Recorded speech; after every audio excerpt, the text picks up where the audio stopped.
Be glad to.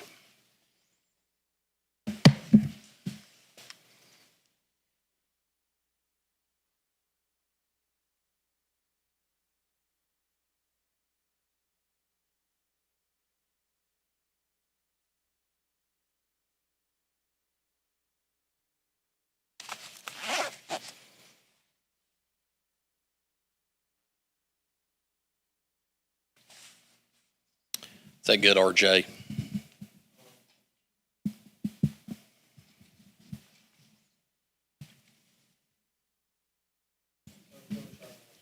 Test 1, 2.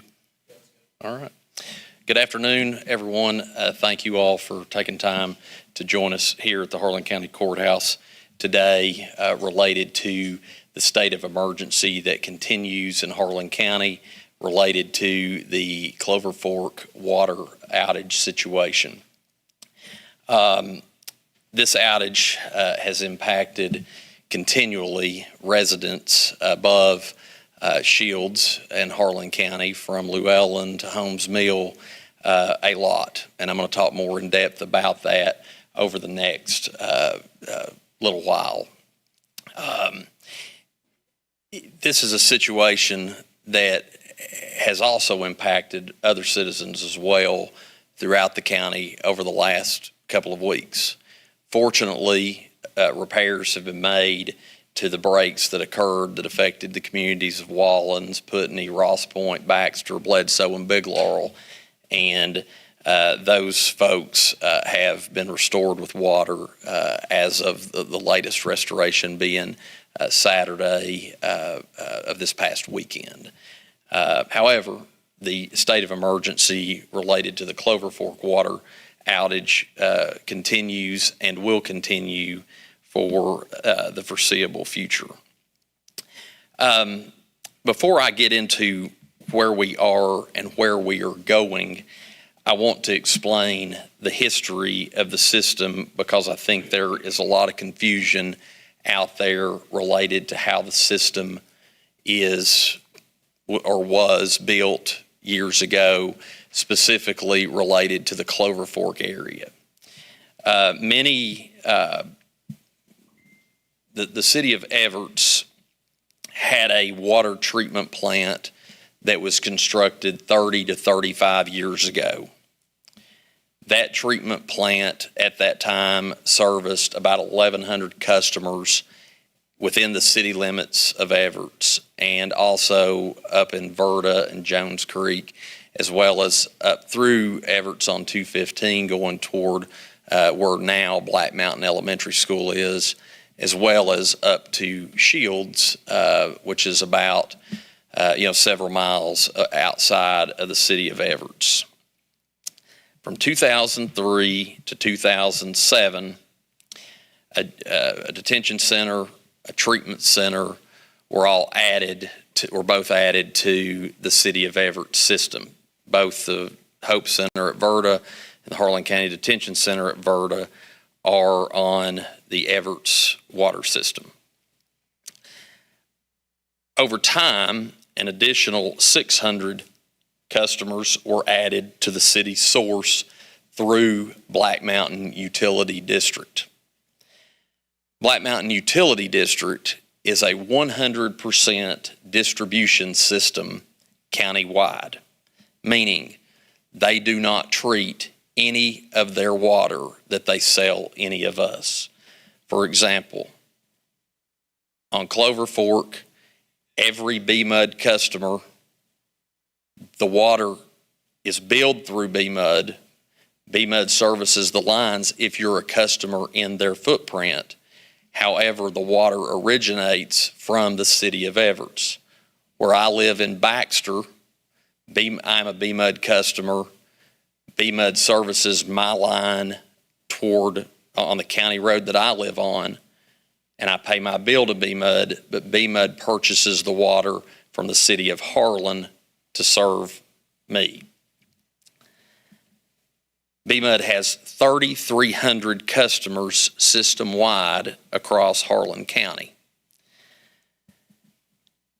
As I said, the city of Everts was originally 1,100 customers. the additional 600 customers were added on from 2009 to about 2012 through a project that the Harlan Fiscal Court funded that was a $2.6 million waterworks improvement project, which was approved by the Public Service Commission to provide water 9.4 miles up through a distribution pipeline for the areas that tanks serve at Llewellyn, what is referred to as the Mary Wynn tank, and then also the Holmes Mill tank. So the fiscal court at that time in 2009, I was not here, and I don't think Magistrate Moore was on the court at that point either. Is that right? No. Right. The fiscal court borrowed the money to install the system so that there were a lot of people that had sunk wells, had no water at all, so that people could gain access to city water. There was a community-maintained water treatment plant at that point in time that I'm told that would treat about 50 gallons a minute, which is not a lot when you hear some numbers in a minute, that served about 30 to 40 houses in that area of Llewellyn up to Close Plant. But that was closed down as a result of the line extensions and the tanks that were constructed as part of the BMUD system.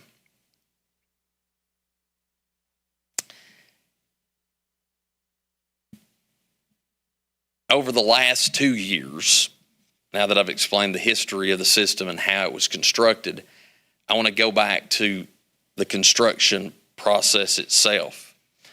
Because Everett's had already had their system in place, which has tanks at Sal's Branch, Laurel Branch, and the Shields area, because those customers were added on at the end of the existing Everett system at Shields to take the water on to Llewellyn, Close Splint, and Holmes Mill,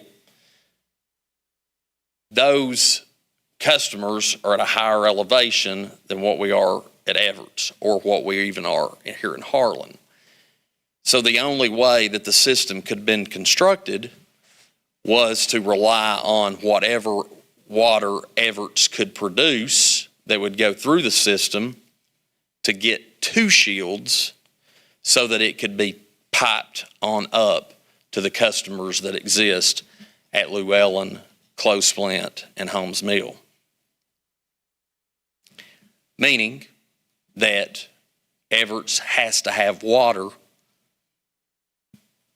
in their Sal's Branch tank to the tune of 45 feet to get it to Laurel Branch. It has to have a certain level in Laurel Branch to get it to Shields. And Shields has to be at a certain level to get it to where BMUD can pump onto Llewellyn and Close Splint and Holmes Mill, because that is a distribution system.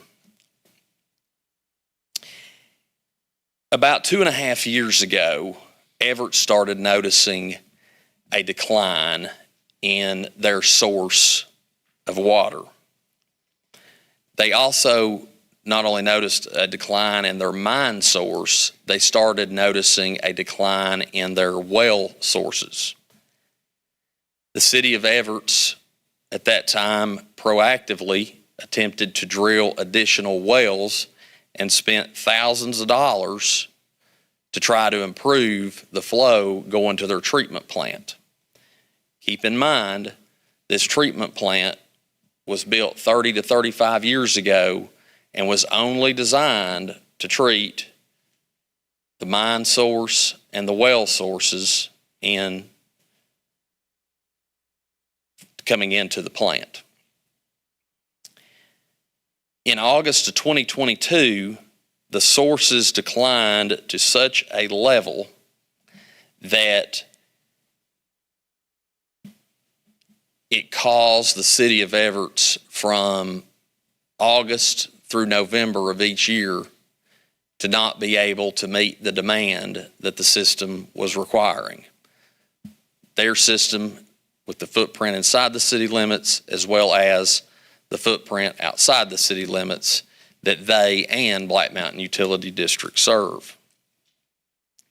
The city of Everett's last year, after they made it through the hard times of August through November of 2022, the mine source and the well source picked back up from January through about July of 2023. During that time, there were only outages if there was a situation where there was a line break or telemetry failed on a tank and caused it to overflow. The outages were fewer from the winter, spring, and early summer months until drier conditions set in the fall. Everett's requested the Division of Water to pull water from the Clover Fork River at that time. They began doing this knowing that the treatment plant was never designed to treat muddy water. And any time a heavy rain would occur, the water would get muddy in the river. We've had a lot of mining and logging activity in our area. And as you all know, anytime we have heavy rain, we see our rivers turn muddy for a couple of days before they come back clear. But in order to meet demand, while they were seeking long-term solutions, that was the most immediate fix that the city of Everett could initiate to be able to meet the demands of the system. To meet the demands of the system requires an approximate 600 gallons a minute in normal circumstances coming into the treatment plant. The mine source originally produced 7, 8, I'm told even upwards of 1,000 gallons a minute at times years ago.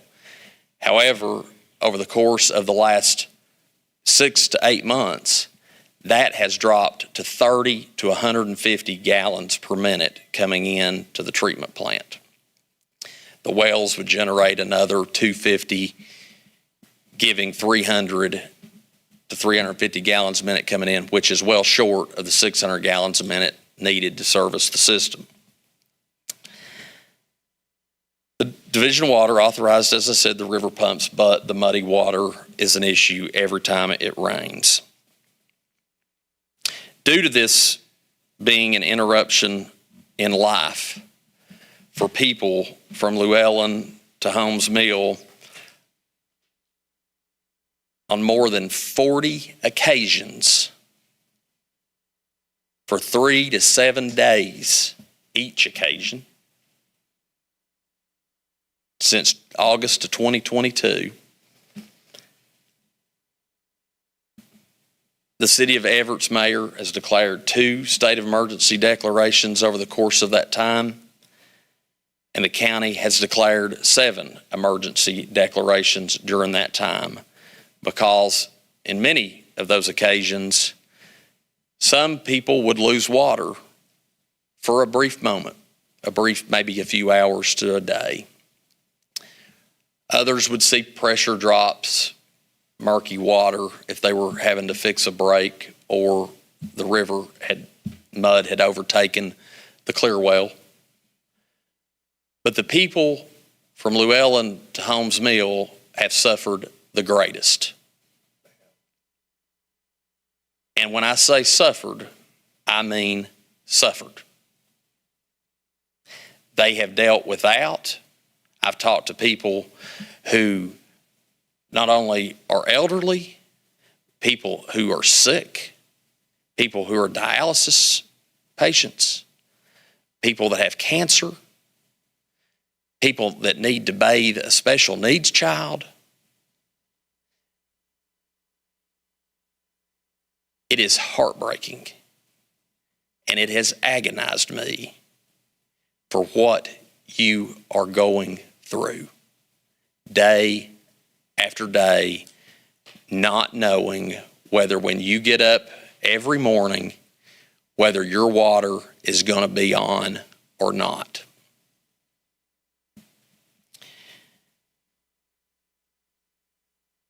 Most recently, in the last month,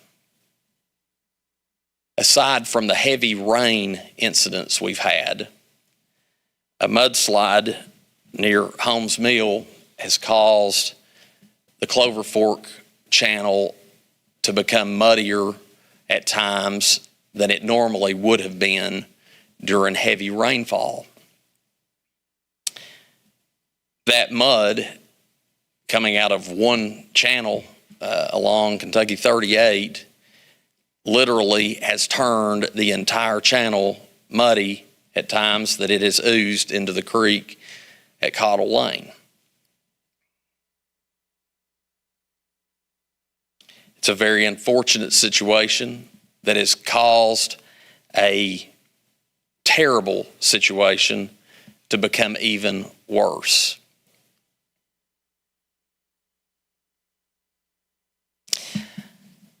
That has complicated Everett's ability to be able to treat water, and it has caused not only Everett's to not be able to meet demand, you compound that with what we just saw 2 weeks ago with the sub-zero temperatures, and it has caused for a truly dire situation for the residents that are served by either the City of Everett's or Black Mountain Utility District. Another problem that has gotten worse is water loss inside the City of Everett's. Over the last year and a half, and I want to explain what water loss is, because I know that is something that if you're not familiar with the water systems, it is something that's difficult to comprehend. And I assure you, over the last year and a half, anyone that knows me knows that I'm not a water engineer or a water system operator or anything like that. But I've made a conscious effort to learn everything I can about not only the Everett system, but all the systems that serve Harlan County, whether it be Black Mountain Utility District, Kaywood Water District, the Tri-City area systems in Cumberland, Benham, and Lynch, because all of these folks obviously serve citizens that rely on these services. So water loss is when a city treats water. The water comes out of the river or from the wells or from the mine and goes through a treatment plant, and it goes out into the system to serve the customers. Water loss is calculated by the amount of water that is lost in the system before it ever gets to the meter at your home or your business. So as it travels to the tanks and goes out through the main lines to serve the citizens that are within the footprint of the system, water leaks out of areas in the system, pipes, main lines, what have you. Last year, Everett's had a water loss of approximately 30%, 25 to 30% that have been communicated to us on a variety of bases. That's not great, but that's not terrible. The Public Service Commission, which does not regulate city utilities, they only regulate water districts out in the county, such as Black Mountain and Kaywood, likes for water loss to be 15% or less. That is the threshold that they advise that they want to see. 4 weeks ago, it was communicated to me that the Everett's water loss had exceeded 55% to 60% in the system. When you already have issues with meeting demand, 55 to 60% water loss is just not going to get it done for the 1,700 customers on that system. As I said, that was 4 weeks ago. Undoubtedly, with what we experienced with the 2 winter storm events that occurred in the same week, 2 weeks ago this week, that situation has gotten worse with water loss. We had multiple days of 0-degree temperatures, two days in fact, of 0-degree temperatures and wind chills colder than that. And as we have all witnessed throughout the county, there was an array of outages. At one time, there was over 1,000 customers without water. Black Mountain Utility District had more than 20 meters bust at the meter sites of homes, actual just broken meters as a result of the frigid temps, and had a couple of mainline breaks that they had to address specifically across Pine Mountain, Bledsoe, and Big Laurel. System-wide, of their 3,300 customers, they had to shut off more than 300 residences that are still shut off today due to busted pipes and plumbing. And I want to show, I know that people are not going to be able to see this video, but I can articulate it of what's going on here that was sent to me by Black Mountain Utility District. This is a home that they inspected where, as you can see, water is gushing out from under the home where plumbing has been fractured as a result of the sub-zero temperatures.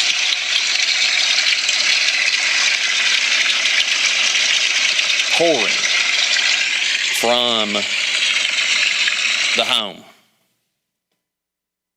That was not the only one of those.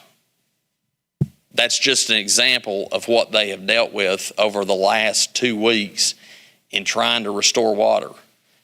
So please, and this is really not even for the matter at hand related to Llewellyn to Holmes Mill, which is the subject of this briefing. If you see your neighbor or you yourself have a plumbing issue like that, you have to shut off your system. Underneath your house, there's shut-off valves. If you don't know how to do that, contact a plumber. If you can't get a hold of a plumber, call my office and we'll connect you with one. We have a list. That type of situation drains a system, a water system, when that many residential plumbing issues, as I said, more than 300 system-wide. That's why it took longer than it normally would have to have restored water to people. So please, if you see stuff like that going on, please, please, if it's your own situation, go cut it off under your house with a shut-off valve. If you don't have a shut-off valve, call the utility company and ask them to come and turn your meter off until you can get your plumbing issues resolved, because that type of situation only grows the amount of time that everyone is without water. As I mentioned, the water loss being a significant issue, and realizing that this was a situation that had become out of control very quickly, we requested the Division of Water and Kentucky Rural Water Association to come in on Tuesday of last week to provide assistance not only to Black Mountain Utility District, but to help the city of Everett as well. We suggested to the Division of Water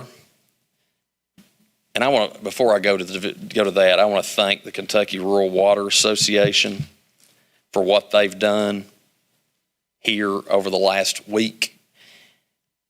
It was reported to me last night by one of their folks with the Rural Water Association. If I can get my phone to cooperate, I can tell you the exact numbers.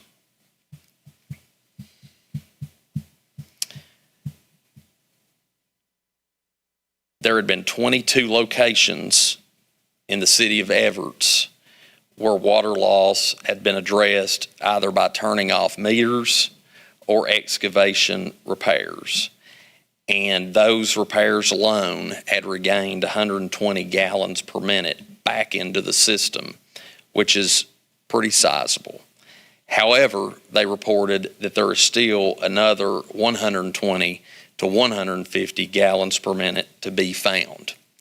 Kentucky Rural Water sent another person yesterday to relieve the person that's been here Wednesday, and they are working on that with the city of Everett's as we speak. I know Bill has been this morning on Jones's Creek where there was a main line that they had found that had broken up there last night. So that is in the process of being repaired. And as I said, Kentucky Rural Water Association, I don't know where we would be in rural water supply, not only in Harlan County, but in neighboring counties. As you've seen, there's been problems a lot of places: Perry County, Buckhorn, Martin County, City of Albany. This is not exclusive to Harlan County. This is a problem with a lot of rural water places. There's a lot of problems out there with rural water systems. We also suggested that the city of Everett's consider relocating the pumps from the Clover Fork and move those to the Yoakum Creek. The Division of Water has conducted samples as of Friday last week to determine if that is a possibility, because the Yoakum Creek level, or the Yoakum Creek, which is just about 100 yards downstream from the water treatment plant, is much clearer than the Clover Fork, much clearer. The test that was done on Friday showed that the Clover Fork was still at around 100 on the turbidity monitor, and the Yoakum Creek was at a 30. And this was after a heavy rain Thursday night into Friday. Well, you need to be about 20 to treat. So it was clear that Yoakum Creek was going to resume, clearer. It would become clearer much sooner than the Clover Fork would. Plus, the Clover Fork is dealing with a mudslide upstream that's worsening the problem. Yoakum Creek is not. That is being evaluated now by the Division of Water. As we said, water loss is being detected through the help of the Kentucky Rural Water Association, the City of Everett's personnel, and we have committed personnel from Harlan County to assist with repairs. Our county employees have no idea where City of Everett's water lines are. But with the assistance of City of Everett's personnel, our crews and the magistrate of the district have been out over the last 2 days assisting with repairing broken lines. We attempted to assist on Saturday, but were called off after we had our personnel there to assist city personnel. We have requested a osmosis purification system. It's called a ROPU. This is a mobile treatment plant that is operated by the Kentucky National Guard. As I said, we have requested that. That has not been approved at this point at the state level. However, we feel like that if we can implement this osmosis purification system, perhaps at the High Splint Lake, that it will provide the ability to inject water back into the lines and get it on up the river to the people at Llewellyn to Holmes Mill. We have requested a shower trailer to be placed on site at the Clover Fork Fire Department. That request has been made, and we're awaiting logistics on that. The issue that obviously you have with a shower trailer is trying to figure out how to keep the temporary water supply on to work the showers. So where there is no water within about 10 miles of the fire department right now to be able to tap into, we're having to navigate through what that looks like, because there is no water at the fire department other than what's being distributed in the way of gallons or bottles to be able to tap into. Water will continue to be distributed. I'm going to let our emergency management director talk about that in a moment. And as I said, the road department will continue to be helping with repairs and water distribution. I want to talk about real quickly some long-term. This is not, we have to get through this period of time. And I want the people to know that we are committed to helping them get through this.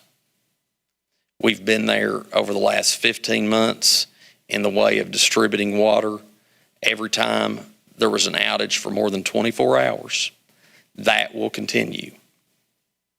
Because the outage has lasted longer than a week, typically 3 gallons per household is what is given.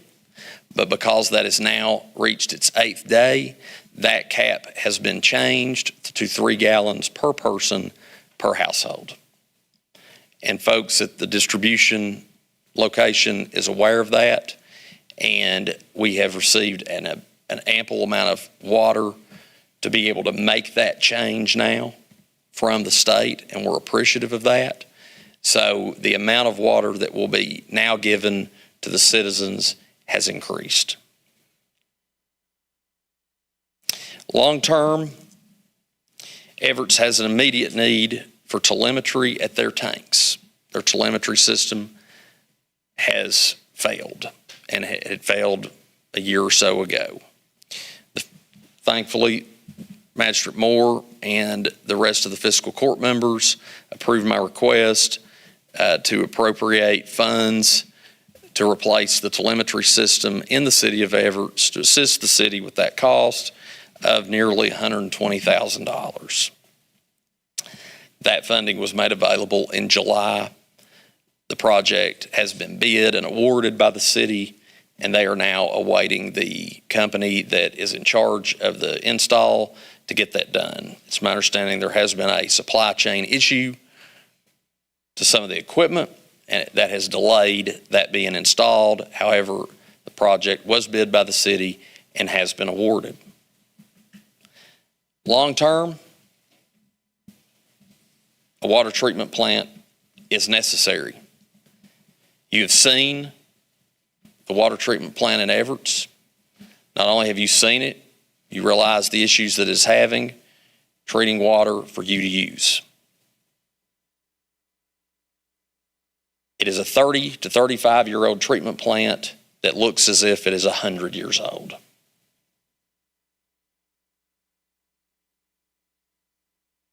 Grants have been applied for that purpose by the city through the Abandoned Mine Land AMLR program, Abandoned Mine Land Economic Revitalization Program.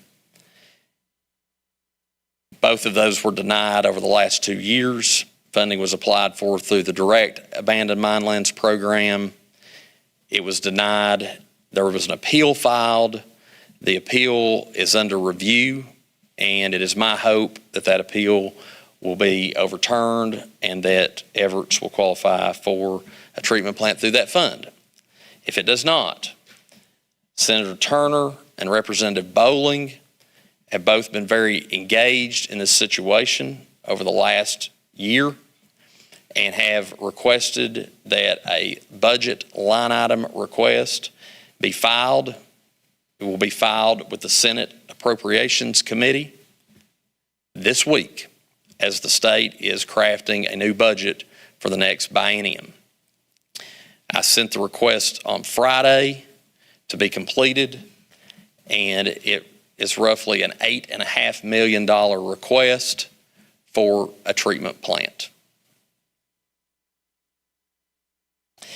A storage tank is also needed for capacity in the interim. If a treatment plant was funded today, it would take 2 years or longer to get in place. That is the reality of the process. That is the reality of supply chain issues, permitting, red tape. It's just the world we live in. Nothing in construction is moving as fast as it needs to move. In the short term, a storage tank is needed inside the city to add capacity to the system. Right now, when Everett's has to turn off those river pumps, they literally have about 6 to 8 hours of life. And that was before 60% water loss. That's less now. A storage tank will be needed so that when times are good and the river can be used, in addition to the mine and the wells, they can build up a reserve to be able to meet demand. A 533,000-gallon storage tank has been applied for. The application was submitted. This Cumberland Valley Area Development District assisted the city of Everett's in completing the application. It was filed on January 9th with the Department of Local Government. I've met with the Commissioner of the Department of Local Government multiple times and their Federal Grants Director and Chief of Staff. They're very aware of this situation and want to help the city of Everett's and the BMUD customers that are impacted by this. It is my anticipation that this will be awarded soon.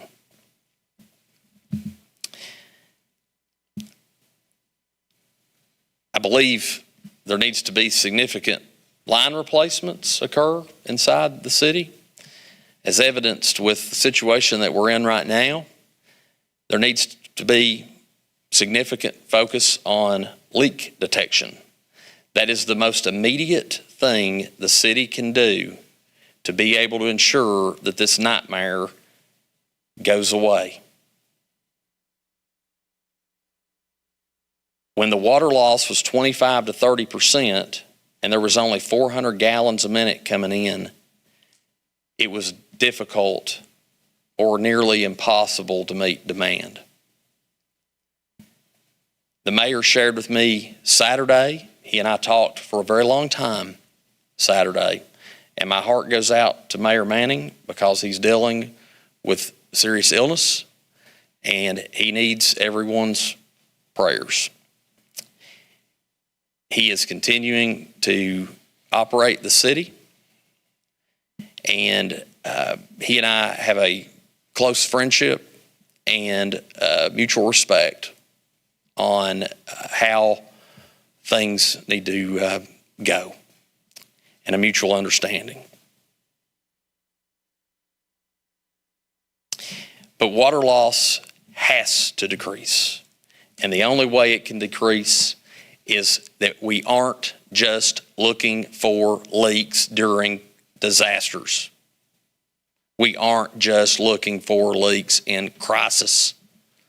Leak detection has to occur every day, not only in the city of Everett's, but in every water system in Harlan County and beyond. The city of Everett's literally is bleeding internally. It does not matter if there is a treatment plant that is brand new that falls out of the sky, or a storage tank that is built within 6 months that I think is a possibility. If the system is bleeding internally, no matter how much water is treated, it is going to run out onto the ground or into the creek and not ever make it to your home. Leak detection has to be a top priority now and in every day beyond.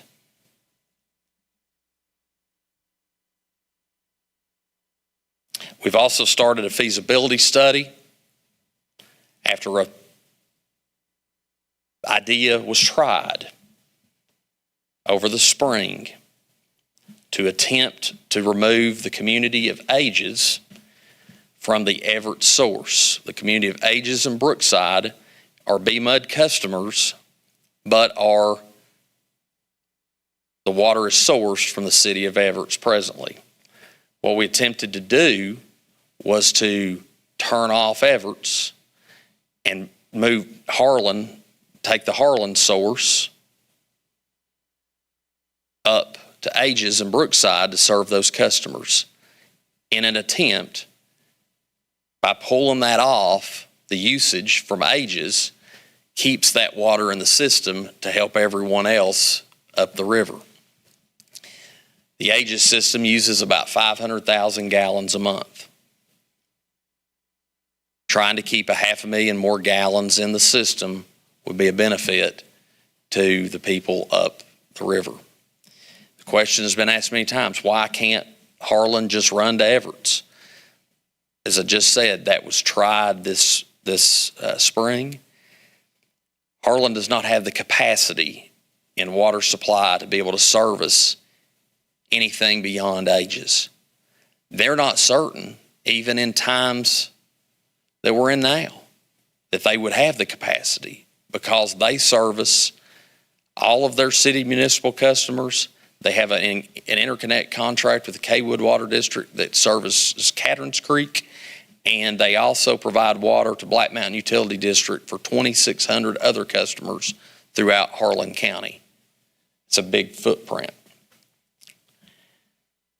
So the feasibility study to try to move Ages and potentially the Harlan County Detention Center off of the Everett system is underway. If we were to move Ages and the jail, it would be about a little over 1 million gallons that could be kept in the Everett system.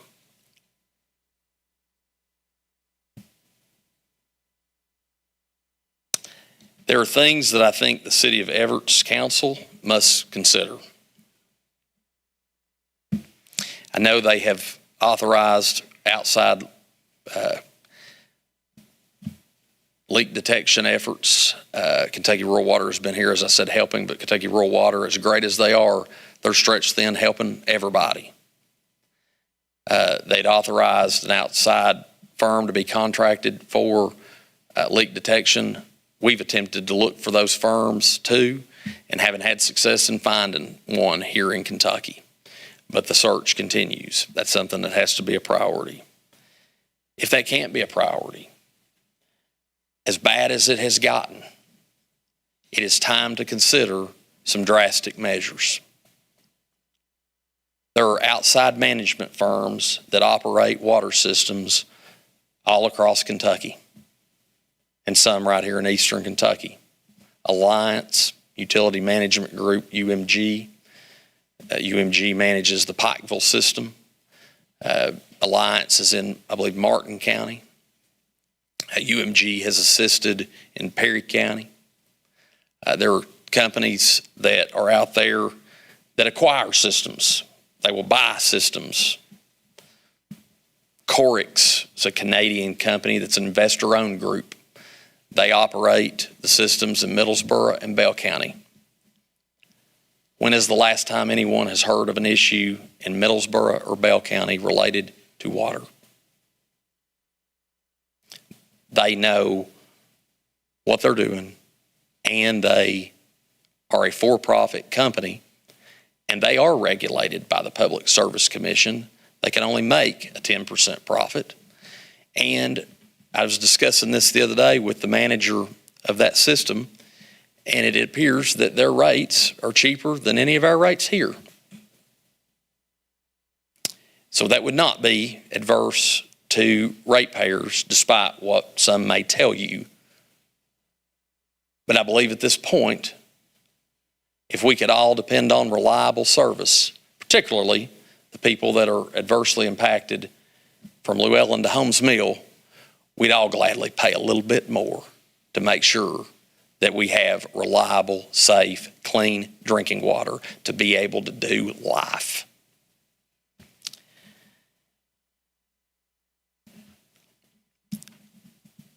I would hope that the City of Everett will consider all alternatives readily available.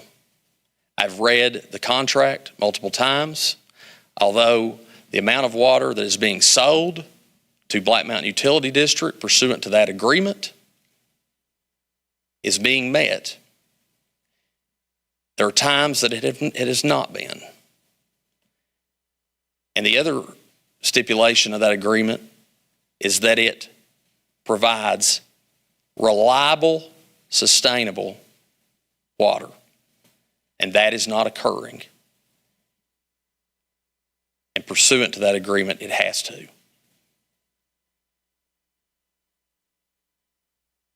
Outside agencies are becoming increasingly frustrated with this situation. And I know the mayor is well aware of those because he and I discussed a lot of that this weekend. And I trust that he will make decisions that will improve the city from an organizational perspective. If this does not improve, I will use every measure available to me at the fiscal court's approval to see that the citizens' nightmare ends. And I mean readily available pursuant to law. I also want to address public safety. There has been a claim made that fire service may be adversely impacted by this, which does nothing but create panic. Every fire truck is equipped to draft water from the river. Fiscal court has been gracious to allocate a lot of money, both in this administration, the Grisham administration, and the Belcher administration, the fire departments, to have trucks that have tankers that can have water in them. All fire departments have to do is, if there is a water outage in their area, is take the truck to a hydrant nearby and fill it up maybe 10 miles down the road, or to draft water from the river. Do not be frightened that your house may burn because of this outage. If it does, and there's nobody there to protect you from harm, it's not because of this water outage. I do not appreciate that being communicated, because all that does is create panic. The tankers are full. Mutual aid agreements are in place with other fire departments countywide. They can be on the way to assist. Do not use an excuse like that in a time of crisis.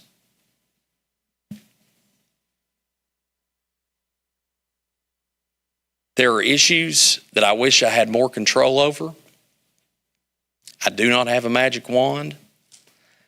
I do not control anybody that works in the City of Everett or the Black Mountain Utility District. We appoint board members for the utility districts, Black Mountain and Kaywood, and that's it. We help them find funding for projects as they identify the need. As it goes with the cities, we've assisted in attempting to find funding or helping with the Cleaner Water Grant Program that was established by the governor and the legislature a few years ago. There has been money allocated to Black Mountain Utility District and the City of Everett's for that. There's been criticism about where did the money go? The money's still in Frankfort. The City of Everett's received $500,000 for wastewater. That's not for city drinking water. That's for sewage treatment services. There's a difference. Wastewater is sewer. That's what they got money for. Water is the municipal water system. But there are jurisdictional boundaries. We had problems with Kaywood several years ago. Those problems were largely in part corrected. I realize there's going to be outages. My water at my house was out 4 times last year. That it happens. It's something. It's an inconvenience. This is not an inconvenience. This is an emergency. What these people are dealing with. But there are jurisdictional boundaries that prohibit the level of involvement that we can have from the county level. If Magistrate Moore and I could solve this immediately, we would.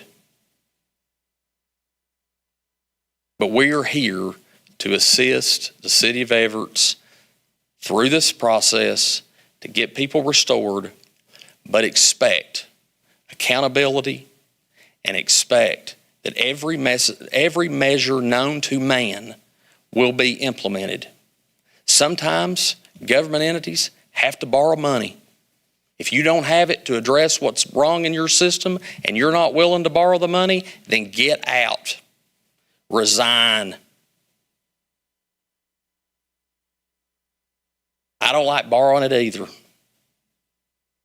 I don't like the thought of raising rates or taxes. But we have a duty to provide a service to the people when we took that oath.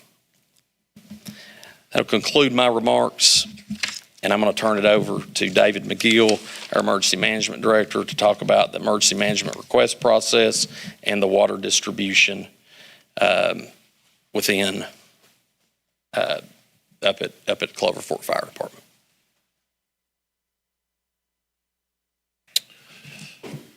As Judge Mosley said, I'm going to talk to you about the water distribution. We have 3 locations within Clover Fork that we are giving out water currently. That is at the Clover Fork Fire Department. That will be taking place from 10 a.m. to 6 p.m. daily. The Everett's Fire Department from 10 a.m. to 6 p.m. daily.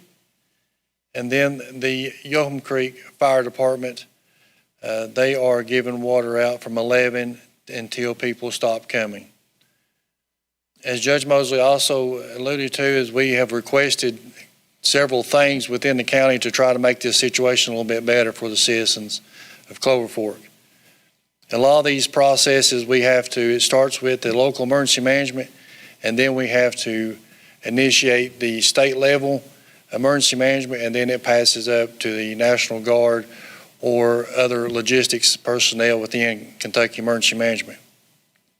Those things have been requested today as far as the osmosis system with the Kentucky National Guard, and then also we've requested more water to be here tomorrow and following throughout the week. And we're very grateful for their help because otherwise we would not have been able to do a lot of this. The fire departments have been tremendous with helping with water distribution, calling on them. Many of these volunteers work, and we are very grateful for their help and their service.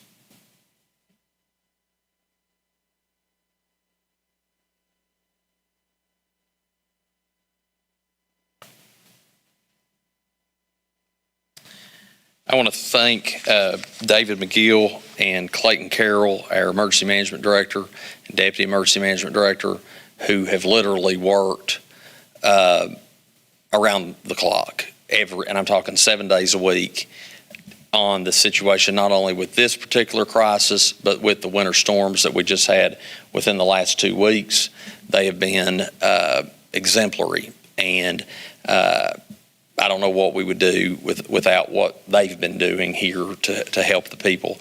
I'd also like to thank the road department that has been available at every moment we've asked them to go out to assist, whether that be with trying to help get water delivered to people or helping fix leaks and breaks. Unfortunately, we didn't get to use them until the snow emergency ended, because, as you are all aware, we cleared snow for 6 and 7 days week before last. So that week they were obviously available, tied up with those responsibilities related to the 1,500 county roads that we're responsible for.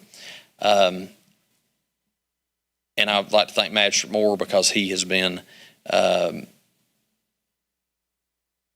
right there with folks, not only with helping give water, but down in the ditches with water department personnel alongside our road department, ensuring that anything he can do to help is done.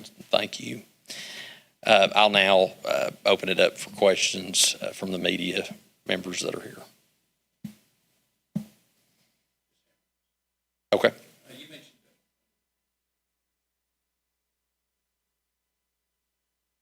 Yes. Yeah.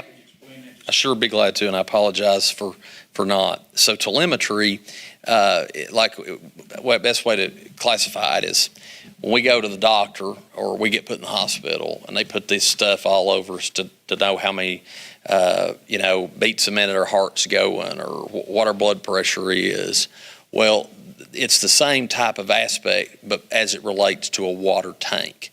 So the telemetry is where you can see on a computer, like right now, people use Dexcom on their arm for diabetes to know what their sugar is. Very similar thing. Well, in the water system, telemetry is literally on the tanks that communicate back to water department personnel how much water is in a tank at any given time. And as that water is in the tank and drops, if it starts dropping at an alarming rate, it notifies the water department so that they can go shut it off to keep from losing all the water in the tank out in the system. That's what that does. And it's invaluable. Black Mountain Utility District had lost their telemetry for a brief period of time last week due to the winter storm event. There was a power outage at the tower site where that was at.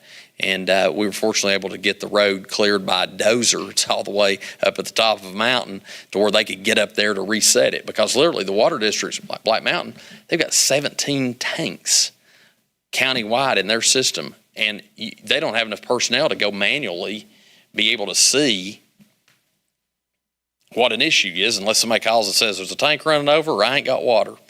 That's the only ways they're going to know if it's empty when the telemetry's down. So the telemetry is literally the eyes of the water department. They have it. It's my understanding that it had failed or doesn't work. Yeah, maybe failure might be a little bit extreme of a word, but they needed new telemetry to be able to know exactly what. And I think Bill was looking at something the other day and was asking, so it looks like you got plenty of water in this tank. He said, no, that ain't right. The plant operator said that don't work. Yeah, false reading. False reading. It's not accurate. It's not working. But so the new telemetry will be a big benefit to them to keep water in the system that actually makes it to the tank.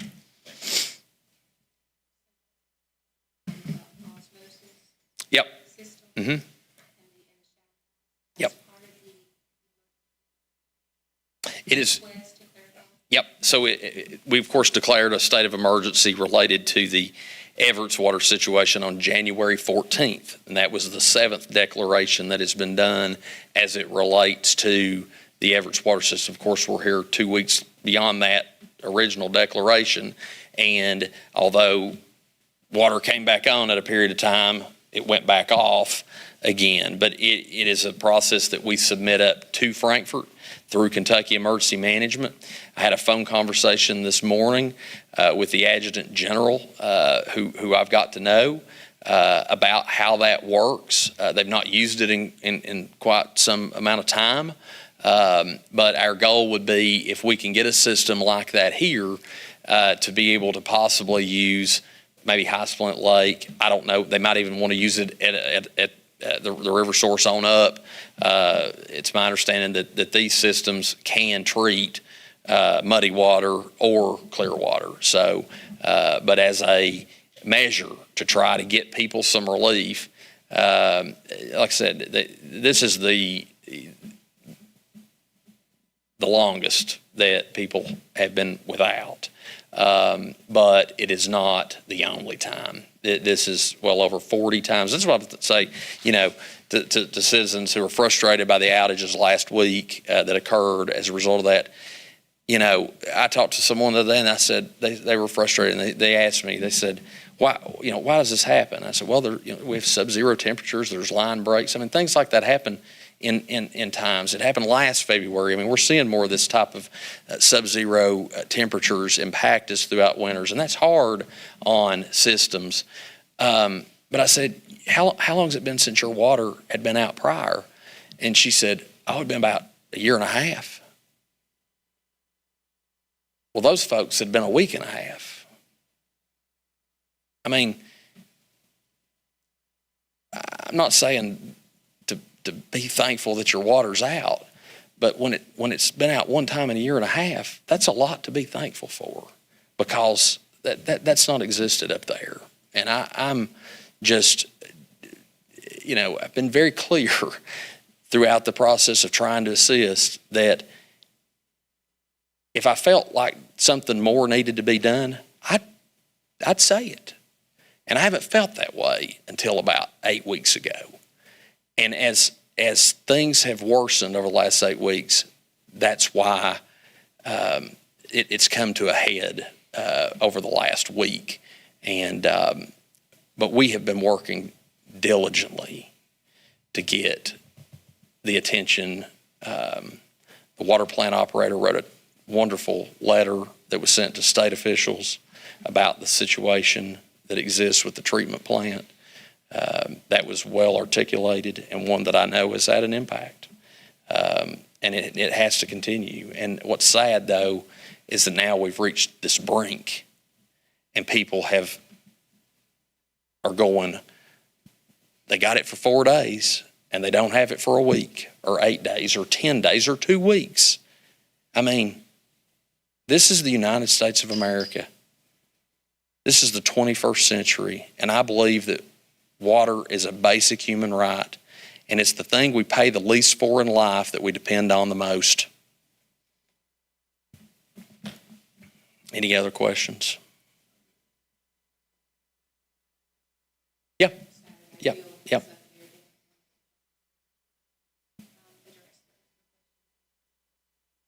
The last I heard from, they want to know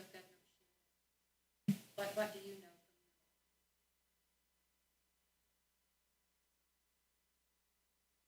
Yeah, I think, I tell people all the time, whether it's a water issue or you're mad about the county didn't get funded for a road project, or the county didn't get funded for this, anyone should let their state representative, state senator, and even governor know about the situation. I know the governor's office is aware. Of course, the last, we've had 7 emergency declarations. The governor's made aware of any time a community is under a state of emergency. The governor is the 7th declaration that I've done. I personally emailed that to multiple members of the administration, including folks in the governor's office, because the situation heightened even more so than it already was, as bad as it was. Everett's can't treat muddy water. People are going without water. They can't meet the demand. Now we have this mudslide that is oozing into the creek that I shared pictures with you of, that we have compounded the situation of not being able to treat water. Secondly, winter's here. Everybody always has more problems around winter. But when your water loss goes from 25 to 30% to 55 to 60% before sub-zero temperatures, it's just going to get even worse when those things happen. So as a matter of please help, grants are filed. It's going to take that partnership with the state and the federal government. I've met with Congressman Rogers and his staff. I've talked with Senator McConnell's field rep. I've talked to the Energy and Environment Cabinet Secretary. I talked to the Division of Water. I talked to the Department of Local Government, all these entities that will help us. But there's things that prevented them from helping Everett's prior to now. And those things are called audits. You have to have audits complete to qualify for certain types of funding. And that's one of the reasons the engineer had only applied for the AMLR grants, because they didn't, but now those are current. So now they have the ability to qualify for those funds. So that we need that help. The more they can communicate the need for that help, if that means going to Frankfurt, if that means making calls if they can't go, or emailing to say, hey, I'm a resident of Holmes Mill, Kentucky, and I've been without water on 40 different occasions for the last 18 months, and I need help, and my community needs help. What I can tell you that is not an option. They will not be funded. This will not be able to be funded or permitted by the Division of Water. I've heard talk about why can't we have our own treatment plant here. There's 200 customers on that system that they're actively trying to convince municipalities that have 400 and 500 customers to combine. They're not going to fund a treatment plant for 200 customers. And if Black Mountain Utility District said, we're going to borrow $8 million to build one, then that would translate right to the ratepayers, and that debt service could not be sustained by 200 people on that system. That's not a possibility. This has to be fixed through the city of Everett's.